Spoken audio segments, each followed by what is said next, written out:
बिस्मिल्लाहिर्रहमानिर्रहीम। अस्सलाम वालेकुम मोअज़्ज़िज़ नाज़रीन, आज की वीडियो में मैं आप सबको शामदीद कहता हूँ और इस वीडियो का इस उम्मीद से आगाज़ करता हूँ कि आप सब लोग खैर और आफियत से होंगे और एक अच्छी ज़िंदगी गुजार रहे होंगे। नाज़रीन, जैसा कि मेरी कोशिश होती है कि मैं कोई ना कोई ऐसी चीज़ आपको फराहम करूँ कि जो कि आपके लिए भी कोई नई चीज़ हो और वो दिल को दहला देने वाली भी हो, तो आज ऐसी ही मैं एक और कहानी लेकर आपके पास आया हूँ जिसको सुन के आपके दिल को बहुत तकलीफ पहुंचेगी। और ये थोड़ी सी डार्क कहानी है, मतलब ये किसी के बारे में है और ये हमारे मुल्क के लिए माजी में एक तारीखी असबाब भी गुजरा है।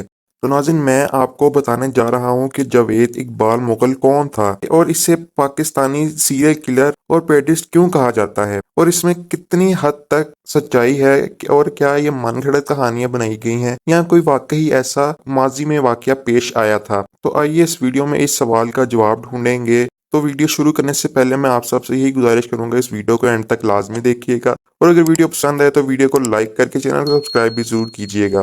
लेकिन जैसा कि मैंने आपको बताया, जावेद इकबाल मुगल एक ऐसा नाम है जो रीढ़ की हड्डी को लरसता है। ये एक पाकिस्तानी सीरियल किलर और पेडरिस्ट था जिसने अपने घिनौने जराइम से कौम को चौंका दिया। अपने दहशतगर्दी के दौर में इसने 100 नौजवान लड़कों के साथ जिनसी ज्यादती और कत्ल करने का इतराफ किया, जिसने गम और वहशत का एक ऐसा निशान छोड़ा जिसने अनगिनत खानदानों के दिलों को दाग दिया। तो मैं नाज़रीन इस वीडियो में आपको जावेद इकबाल मुगल की परेशान कुन जिंदगी और जराइम पर रोशनी डालूंगा। एक ऐसा शख्स है जिसने अमाले मुजरिमाना तारीख के वाक़यात को घेरे हुए है। इसकी इब्तदाई जिंदगी और कत्ल। 1961 में पैदा होने वाला जावेद इकबाल मुगल 8 अफराद के खानदान में छठे बच्चे के तौर पर पला बढ़ा। इसने लाहौर के गवर्नमेंट इस्लामिया कॉलेज में तालीम हासिल की और बाद तालिब इल्मी में ही स्टील रिकास्टिंग का कारोबार शुरू किया। शाद बाग में अपने वालिद की तरफ से खरीदे गए एक विला में रहते हुए इकबाल की जिंदगी आम सी लग रही थी, जिसने अपने अंदर छाए हुए अंधेरे को छुपा रखा था। दिसंबर 1999 में कौम इस वक्त खौफजदा हो गई जब एक खत मंजर आम पर आया जो किसी और ने नहीं बल्कि खुद जावेद इकबाल ने भेजा था, जिसमें 6 से 16 साल की उम्र के 100 कमसिन लड़कों की असमत दरी और कत्ल का इतराफ किया गया था। मुतासरीन ज्यादातर भगोड़े और यतीम थे। लाहौर की गलियां शिकारी के मजलूम अजाइम के सामने बेदफा थी। इसके बारे में संगीन दरियाफ्त। पुलिस और मीडिया ने सदमोहरी के इतराफ पर फौरी कार्रवाई की। इकबाल के घर के अंदर इन्हें इसकी बेईमाना हरकतों के परेशान कौन सबूत मिले। खून के धब्बे दीवारों और फर्श को सजाए हुए थे, जबकि मुतासरीन की तस्वीर प्लास्टिक के थैलों में दरियाफ्त हुई थी जिन पर हाथ से लिखे हुए नोटों के साथ लेबल लगा हुआ था। मजीद बरा पुलिस ने इस सिलसिले को देखा कि इकबाल ने दावा किया कि वो अपने मुतासरीन का गला घोंटता था।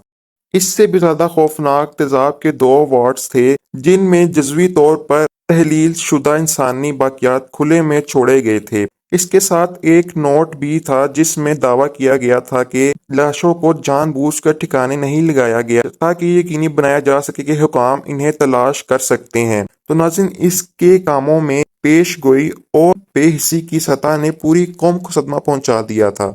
नाज़रीन, जावेद इकबाल ने अपने इतराफी खत में इंकशाफ किया कि इसके इन नाकाबिले तसव्वुर अमाल के इर्तिकाब का मकसद नाइंसाफी पर मबनी था। इसने लाहौर पुलिस के खिलाफ नफरत का इजहार किया, जिसके बारे में इसका ख्याल था कि इसने 1990 की दहाई में एक नौजवान भगोड़े लड़के के खिलाफ बदफेली के इल्जाम में इसे गैर मुनसिफाना तौर पर गिरफ्तार किया था। अगरचा इस खास जुर्म के लिए इसके खिलाफ कोई इल्जाम नहीं लगाया गया था, लेकिन ऐसा लगता है कि इसने इंतकाम की प्यास को बढ़ावा दिया। अपनी मन गढ़ंत मंतक में इकबाल ने 100 माओं को एक ही दर्द और तकलीफ का तजुर्बा करने की कोशिश की जो इसकी मां ने अपनी मौत से पहले बर्दाश्त की थी। इसकी अपनी मां ने इसके जवाल का मुशाहिदा किया था और इसने दूसरों को भी इसी तरह के मसाइब पहुंचाने का अहद किया था और इसके नतीजे में तबाही का रास्ता छोड़ दिया था। तो नाज़रीन, गिरफ्तारी से बचने के 1 माह बाद जावेद इकबाल ने रोजनामा जंग के दफातर के सामने हथियार डाल दिए, अपनी जान के खौफ से और इस यकीन से कि पुलिस इसे कत्ल कर देगी। इसके मुकदमे की समाअत के दौरान इसे इसकी जराइम की बर्बरियत की कासी करने वाली सजा सुनाई गई थी। नाज़रीन, इसे गला घोंट कर मौत, इसके बाद इसके जिस्म को 100 टुकड़ों में काटा गया और तेजाब में तहलील किया गया। हर शिकार के लिए एक टुकड़ा। तब उस वक्त के वजीर दाखिला मोइनुद्दीन हैदर ने ऐलान किया कि پاکستان کے انسانی حقوق کی عزم کے تحت ایسی سزاؤں کی اجازت نہیں ہے، لیکن اس کی صد مہری کے اعتراف اور سزا کے باوجود انصاف کبھی بھی پوری طرح سے پورا نہیں ہوا۔ 9 اکتوبر 2001 کو جاوید اقبال اور اس کا ایک ساتھی ساجد احمد دونوں کوٹ لکھپت جیل میں اپنے اپنے سیلوں میں مردہ پائے گئے۔ اگرچہ شواہد بتاتے ہیں کہ انہیں قتل کیا گیا تھا، لیکن سرکاری طور پر ان اموات کو خودکشی قرار دیا گیا تھا۔ جاوید اقبال کی زندگی کے ارد گرد تاریخی موت بھی اس کا پیچھا کرتی نظر آئی، کیونکہ اس کی لاش لاوارث ہی چلی گئی۔ ناظرین، ہمیں اس چیز سے آخر کیا سبق حاصل ہوتا ہے اور اس چیز کا نتیجہ کیا نکلتا ہے؟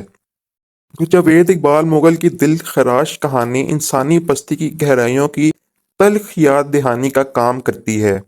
اس کے اقدامات نے پاکستان کو اس کی بنیادی حصے تک ہلا کر رکھ دیا تھا اور ایسے نشانات چھوڑے جو اس کے معصوم متاثرین کے خاندانوں کے لیے شاید کبھی بھی کسی بھی طرح پوری طرح سے نہیں بھر سکتے۔ اس شیطانی سیریل کلر کی وراثت معاشرے کے اندر چھپے ہوئے غیر چیک شدہ برائی کے خطرات کے بارے میں ایک سرد انتباہ ہے۔ ناظرین، یہاں پر یہ دعا کرتے ہیں کہ خدا کرے کہ جاوید اقبال کے ہاتھوں ضائع ہونے والی نوجوان جانوں کی یاد ہم میں سے کمزوروں کی چوکسی اور تحفظ کے لیے کام کرے۔ تو ناظرین، یہ وہ ویڈیو تھی جس میں نے آپ کو بتایا کہ جاوید اقبال مغل کون تھا اور اس نے کیوں بے گناہ جانوں کے ساتھ اتنی زیادتی کی۔ تو اس کا جواب بھی میں نے آپ کو اسی میں بتا دیا کہ آخر اس نے یہ چیزیں کیوں کی، اور اس نے خود ہی ہتھیار ڈال دیے۔ اور یہ کیسا شفاق قسم کا انسان تھا کہ جسے معصوم جانیں نظر ہی نہ آئیں، اور اس نے بے دردی سے پہلے ان کے ساتھ زیادتی کرتا اور پھر انہیں گلا گھونٹ کر مار کر ان کے اعضاء کو تیزاب میں تحلیل کر دیتا۔ خدا غرق کرے ایسے انسان کو جہنم میں۔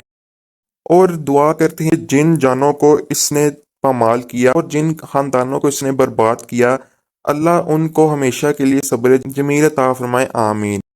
تو ناظرین، میں یہیں پر اس دل کو چیر دینے والی کہانی کو اختتام پذیر کرتا ہوں۔ تو امید کروں کہ آپ کو یہ پیشکش پسند آئی ہوگی اور آپ کو اس سے کچھ سبق بھی حاصل ہوا ہوگا، اور آپ میں سے کچھ لوگوں کے لیے شاید یہ نئی چیز بھی سننے کے لیے ہو۔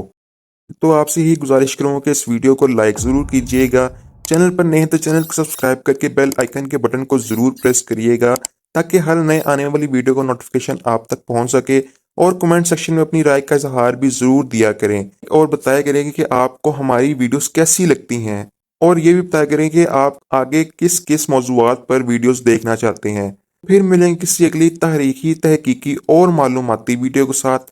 تب تک کے لیے مجھے دیجیے اجازت، دعاؤں میں مجھے یاد رکھیے گا۔